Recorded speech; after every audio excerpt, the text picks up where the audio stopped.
Welcome to Pamela Price Unfiltered. I'm your host, Pamela Price, and this is the space and the place for real talk. This podcast is all about raw, unfiltered conversations on politics, law, culture, education, systemic racism, and current events shaping our world. We'll go beyond the headlines to dive deep into how some of our most pressing issues are impacting real people, real families, and our communities. My goal is to help you navigate the complexities of today's world. Each episode will tackle an issue, breaking it down in a way that's honest, informative, and actionable.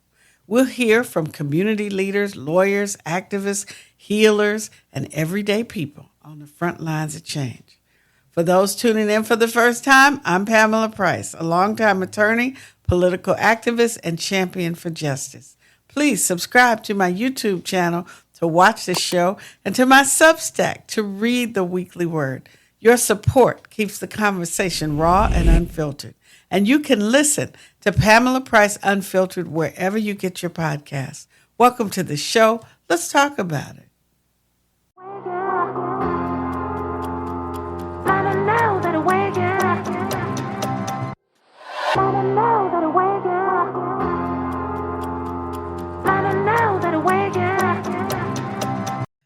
Today, my guest is John Jones III, a third-generation East Oakland resident, a single father. He is the Director of Programs for Urban Strategies Council in Oakland.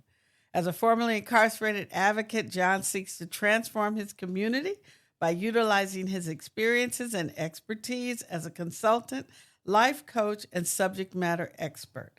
He has served our community on Oakland's Reimagining Public Safety Task Force as an inaugural member of the selection panel for the Oakland Police Commission, and then also as the first vice chair and the chair of the selection panel, and as the director of the Fair Chance Housing Campaign, where he successfully led efforts to get ordinances passed in both Oakland and Berkeley, effectively removing barriers for formerly incarcerated people accessing housing.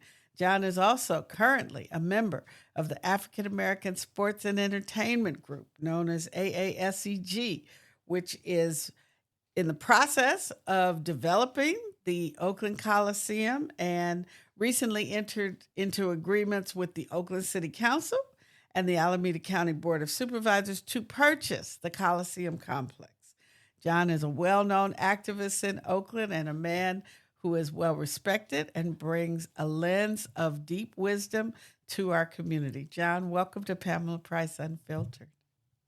Thank you. I appreciate it. And just real quick, did anyone feel a little, I don't know, when you hear your bio being spoken, like I've done these things? Yeah, right. I always tell people I'm too busy living to write the book, okay? Exactly. But at some point you have to write the book because That's true. those who come behind us need to know what we did. And often our stories are not told. So we have to be reminded to tell our stories. So, Amen. yes, you did all of those things, and folks have been watching and paying attention and certainly benefiting from your sacrifices and your wisdom and the things that you have brought to our community. So thank you for that. Thank you for that. I appreciate it for real. Of course. So one of the things that obviously you are a subject matter expert on is public safety in Oakland. And that's a hot button topic and has been a hot button topic for probably as long as I've been here, but certainly in the last 4 or 5 years, both before the pandemics, after when George Floyd happened, all of that. I mean, we've always had issues around public safety and what does that look like and what does it mean? So tell my audience from your perspective, what does public safety look like for Oakland?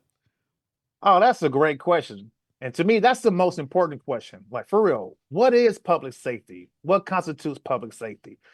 To me, is when everybody in the city of Oakland has fair access to education, to employment. It's a house is not just where you lay your head at, right? It's where you should feel the most safe, where every neighborhood has the things that other healthy neighborhoods have that experiences lower rates of crime and violence. It's about dignity, respect, and a value above all. Yeah. and equity, right? And it's so true. Absolutely. There are neighborhoods in Oakland. You go to certain parts of Oakland, people are not have not had the experience of being fearful. But you go to other parts of Oakland where, crime is a real issue and there's no denying it. And people are acting crazy and doing things.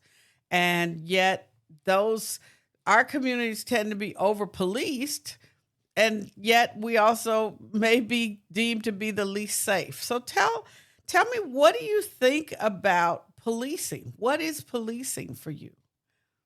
Great question. I think, and as we talk about public safety, right? For me, there's three elements, and certainly police is part of it. But I think it's important to start with the law or policy because really police is law enforcement. So we have to be clear on what it is that is the difference between what we think police should be doing and what they're actually tasked with doing. So if we start with the law and policy, we got to first ask ourselves, is these laws or policies, are they just? Are they moral? Are they reasonable? Can they be enforced?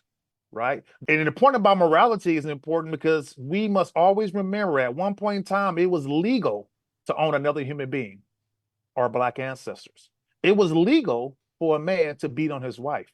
So just because there's a law does not mean it should be a law. And it certainly does not mean that it's moral. And we see that a lot as we're going to discuss later with the homeless issue. But in terms of police, law enforcement, when we look at this, their job is to show up pretty much after the fact. And why I want to start there, because I think what happens is a lot of people in our community, we're confused and we conflate crime prevention with law enforcement, right? We have to understand that the police does not prevent the law from being broken. That is the community job, mainly through our elected officials who represent our interests. So if we're looking at the police as a cure-all, then we're going down the wrong path. That's true. That's Now, true. my version in conclusion of police, and this is kind of funny, I'm gonna bring us to memory the Andy Griffith show, right? For your listeners to remember that. Remember, I forgot the guy's name. He was like the local town drunk, right? On a Friday night, he'd just go in his little cell, he'd sleep it off and go home. We might laugh, but that is really my vision of it because what is happening today, the amount of money we spend in is really due to folks who are having an unrealistic expectations as related to policing, especially in Oakland. They are not clinicians, they're not therapists, they're not social workers. We got to understand that. They're not security guards.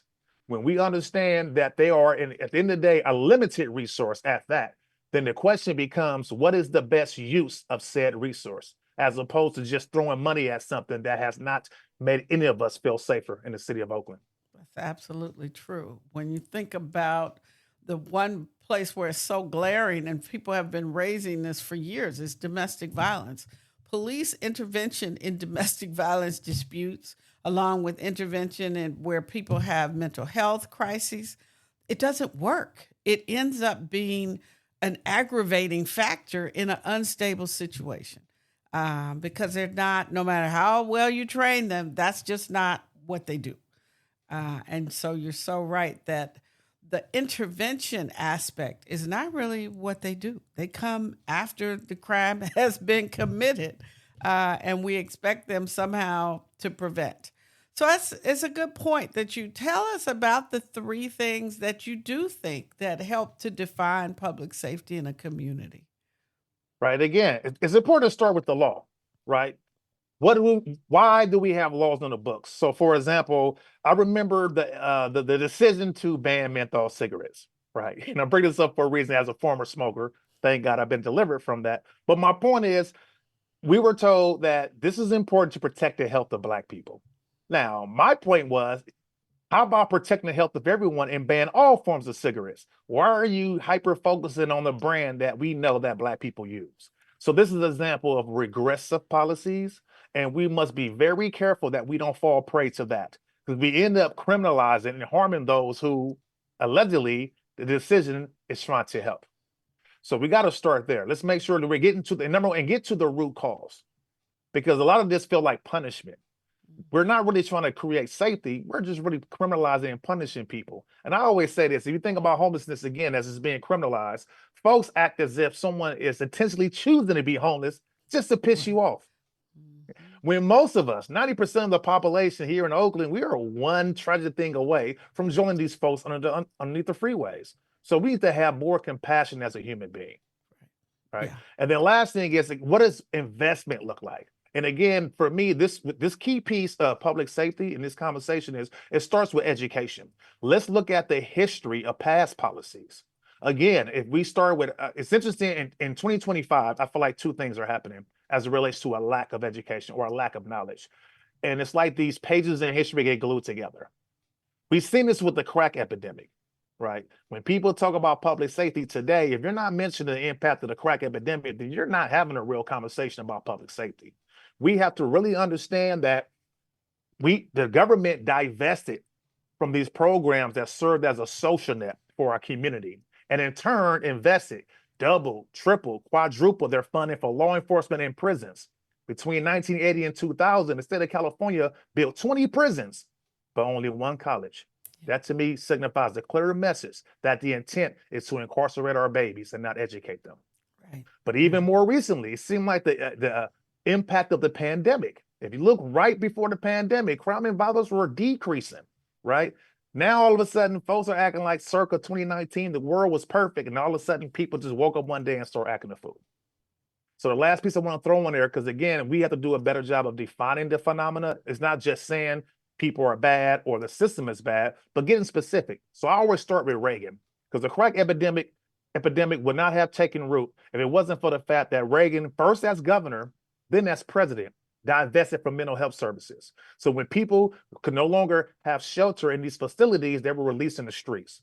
And then we look at the impact in Oakland specifically of white flight, the loss of the manufacturing-based economy that provided a middle-class income for a lot of Black people here in East Oakland, the financial institution that also left, and then Reagan's failed economics, his Reaganomics, his trickle-down approach, which never trickled down to us. And I even hate the use of the word trickle-down, because that means you get just a trickle, right? So we got to be honest about the things that create poverty, because they don't just happen on its own. So once we educate ourselves on what the true root causes are from a systemic and policy perspective, then we are in a better position to reverse it the same way through policy. Absolutely. Yeah.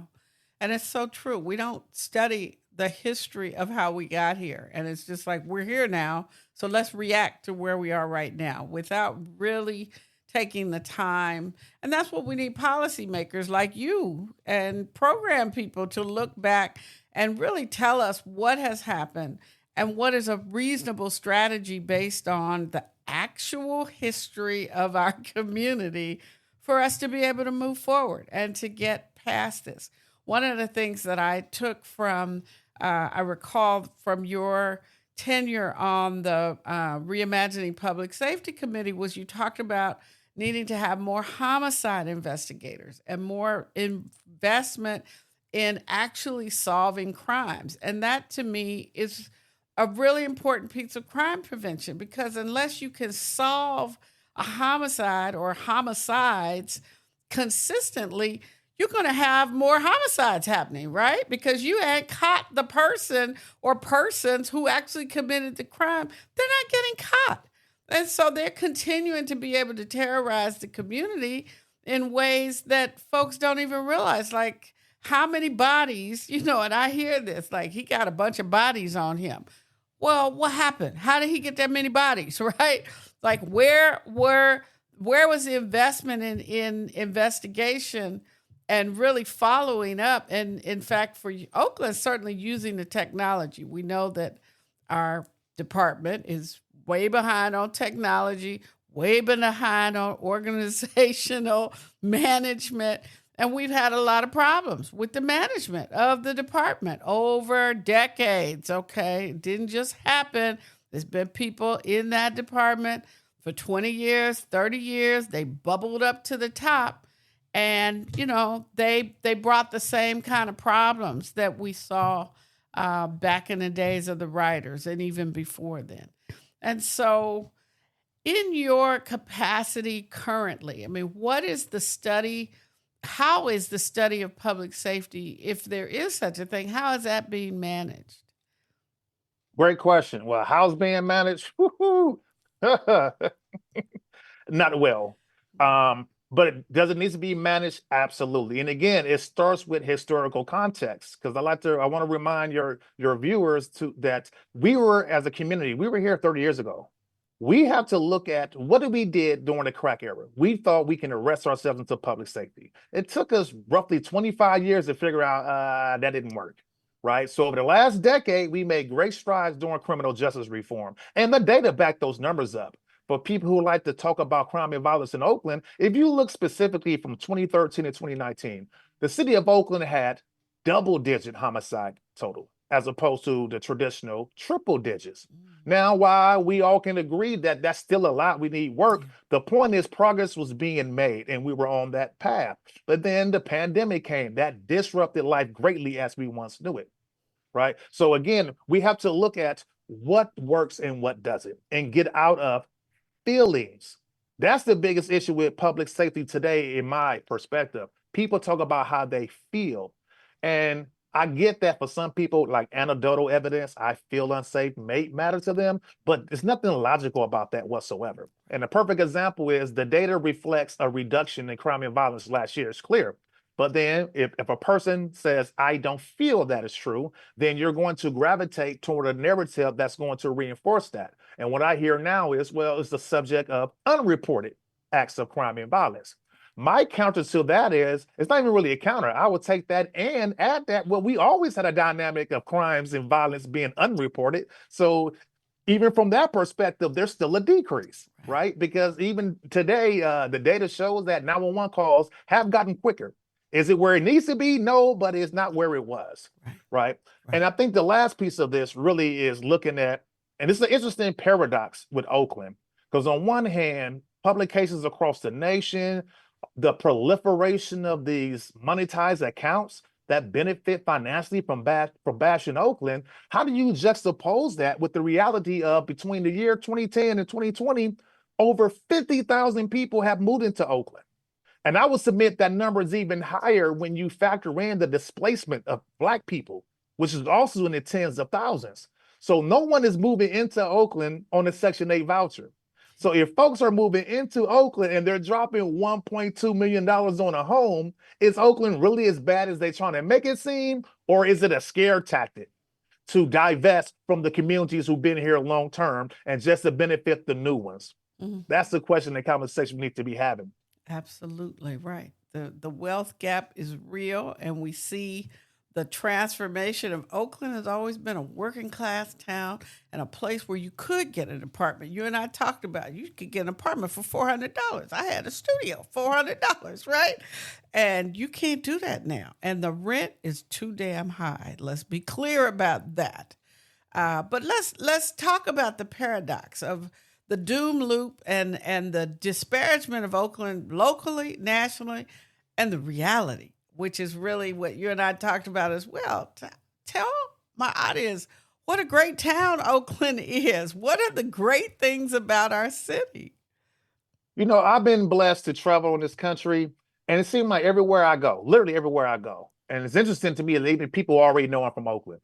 I have yet to meet a single person who had anything bad to say about Oakland. They say, "Oh, you're from the place for the Black Panthers," or they're a reference to hip hop or activists. Like Oakland has, in East Oakland, particular. I say that just because I'm from East Oakland, but I always share this. This is the greatness of Oakland at large.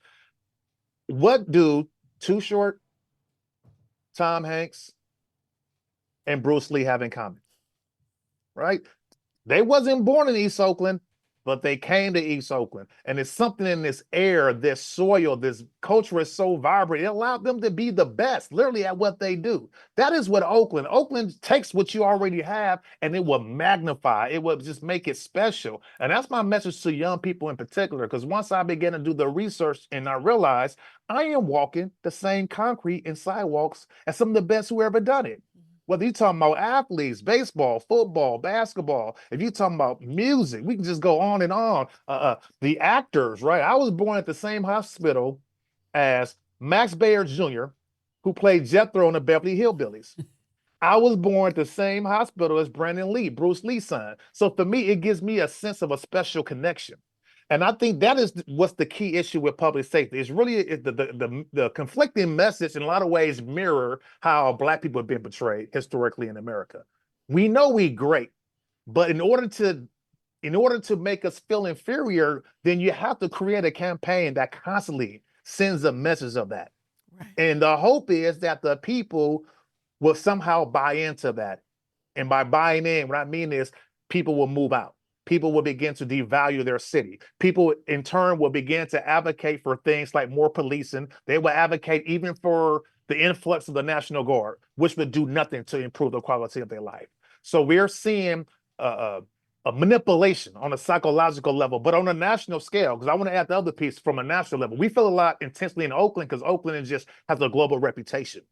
So for me, when that guy in the White House at 1600 Pennsylvania, when he mentioned Baltimore and Oakland, I say, hey, say that then, because I don't expect anything other from who he is. Mm-hmm. But the fact that you got my city in your mouth, you know what Oakland really is. I get the game you playing.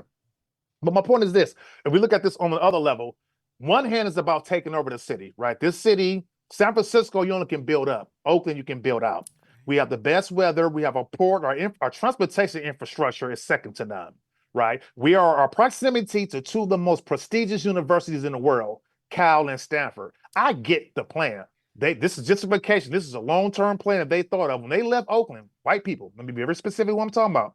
White flight, when that occurred late 50s and the 60s, they abandoned the central city for a suburban community. And then they woke up one day and say, hey, we're not buying no water. And the pandemic proved it. They didn't have no toilet paper. We had toilet paper in the hood. I was telling people in the East, I know where we at. We got toilet paper. So my point is, this is all part of a process to take over the city. But on the national level, if you want to look at this politically, this is my viewpoint, and I've heard it echoed, and I believe it. It's about diluting. So first of all, on the West Coast, from Seattle to San Diego, the Black population decreased in every city. Yeah. So that lets me know it's part of a larger strategy. And I look at it as, if you want to look at it from a political perspective, it's about diluting the traditional blue centers. Right? If you look at a state like Pennsylvania, right? If you can get the voting population in Philadelphia, if you can get the people who vote Democrat, if you get that to dip right below 80%, you can win the state, right? Same thing for Michigan, Detroit. So I call it the purpling effect. And even now here in Alameda County, where 20% of the people who voted for Trump. So this is strategic. And I want to add this last piece too. That's very important. There's a lot of new people in Oakland. A lot of new people. The tech sector, among other fields, have attracted people from around the world, not just from the Bay Area. So they are not necessarily coming from liberal places. They're coming from racist places, and you can see it. I said this back 10 years ago when we first started talking about the barbecue Becky incident, right? These things will never happen in traditional Oakland, right? People have always kicked at that Lake Mirror. We celebrated that. We had the festival at the lake. But if you coming in new, you're like, this is a nuisance. So for me, the term gentrifier, on this note, for me, it's a political term. A gentrifier is someone who moves into a community but refuses to become a part of that community.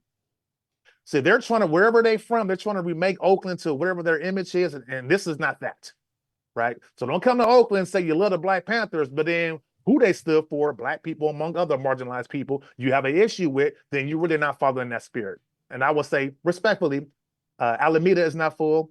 Piedmont is not full. They got housing in San Leandro. Be well. All right. Thank you for sharing that on Pamela Price Unfiltered.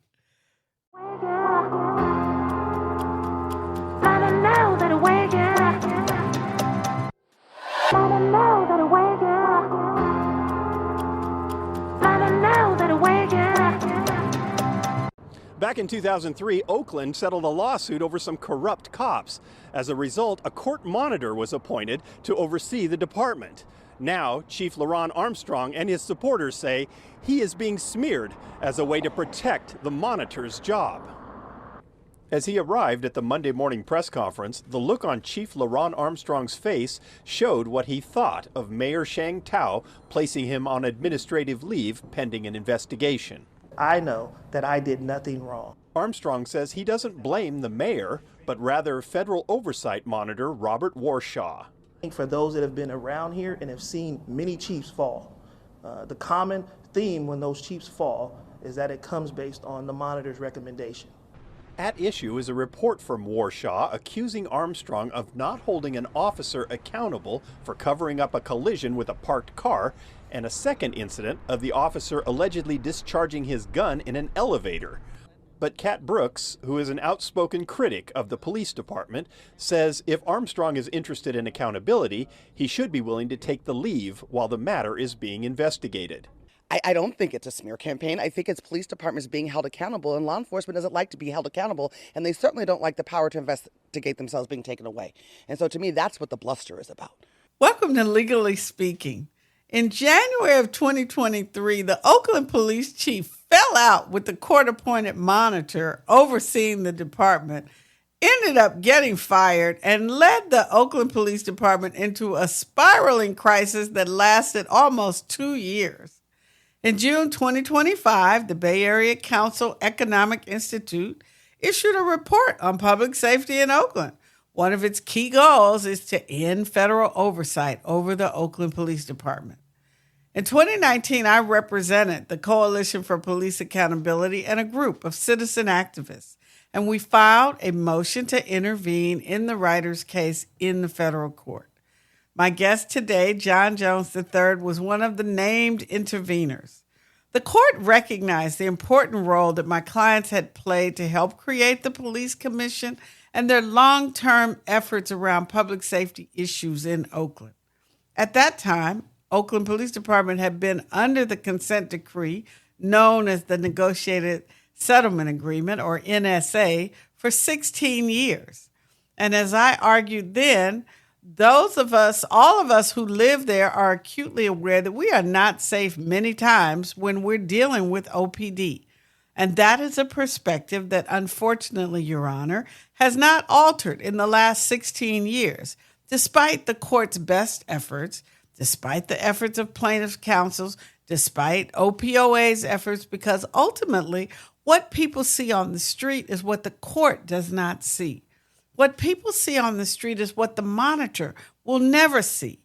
You will be provided with reports about how great things are, but you're never going to see the experience of people who are actually living in the neighborhoods. That has to come to you from the community.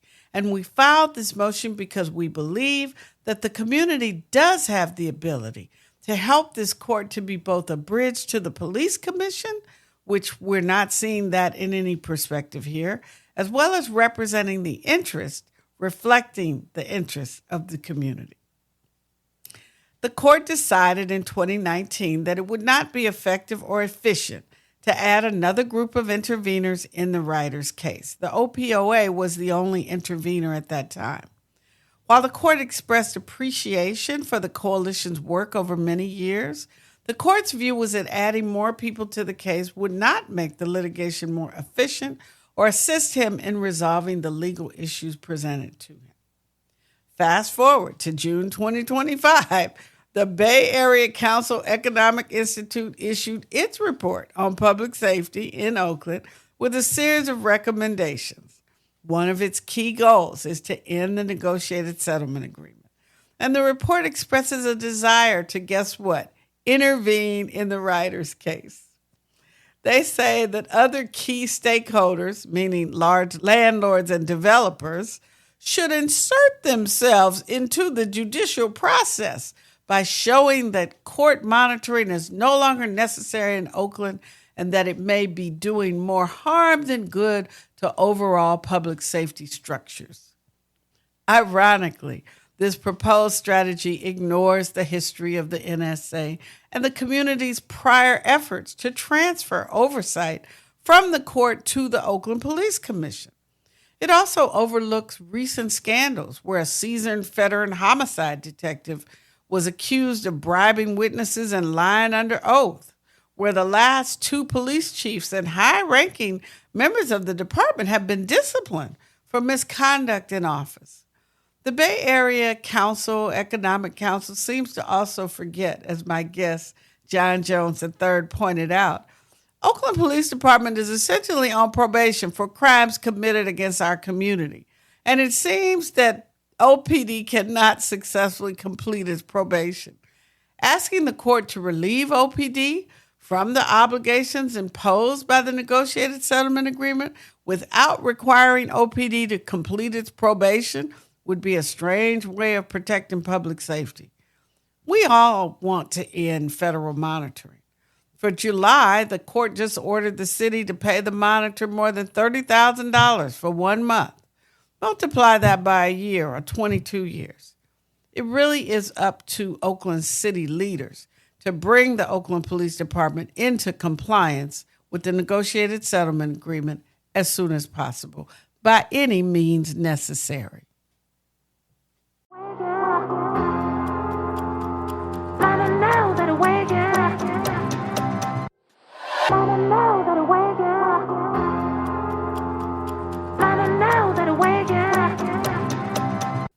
Thanks for tuning in to Pamela Price Unfiltered.